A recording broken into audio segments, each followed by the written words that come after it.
moved to Chinatown in 2009, and I'm in Pacific Tower with a view right down into the garden. And so I came over to check out what it was about, fell in love with it, became a member. There are great benefits to membership, and then became a volunteer. So I've been volunteering probably since 2010 in multiple different ways. Now, I also have a deep connection to China. There was a Chinese American immigrant family, and when I was 16, I was the first white person invited into the home. And Ma loved me, never spoke English, but loved me. Baba taught me Chinese cooking, and I married one of their daughters. So they make fun of me because they say our white boy is the only one that's ever lived in Chinatown. Anyway, I saw this as a way to benefit my community and my neighborhood. So I wanted to support that. And in doing so, it became like family to me. And this became home away from home. Before, it's an oasis of peace and beauty in the midst of a neighborhood that's often degraded. And so I think it's really important to the city in that regard. Next to that, we're in a time in our history where we're becoming more and more antagonistic with China.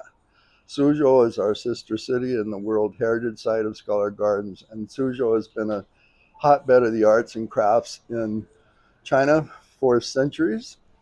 Our cultural exchange with Suzhou helps us remain friends, and so I think this is an important place because it helps people, it introduces to the best of China, and it helps them understand a culture that they may be wary of and learn how to accept and enjoy it and to give gratitude for what's here and for our relationship with them.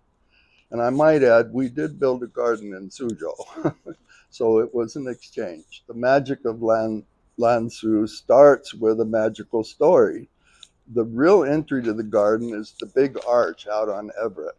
And the poetry, which is very important in Chinese gardening, on the outside of that arch, as you would be facing the garden, tells about a story of a gourd master and a gourd paradise. And it's a mystical, magical story because the gourd master can lift his foot towards the gourd and he disappears. And where is he going? Well, he's actually an immortal serving the world. And he's been punished, so he has to serve the world. But at night, he can go back to the gourd, back to his home, which is the land of the immortals. This is the gourd paradise. All nature's splendors in one square city block.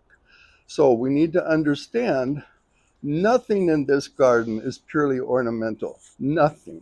It all has meaning, and it's all telling a story.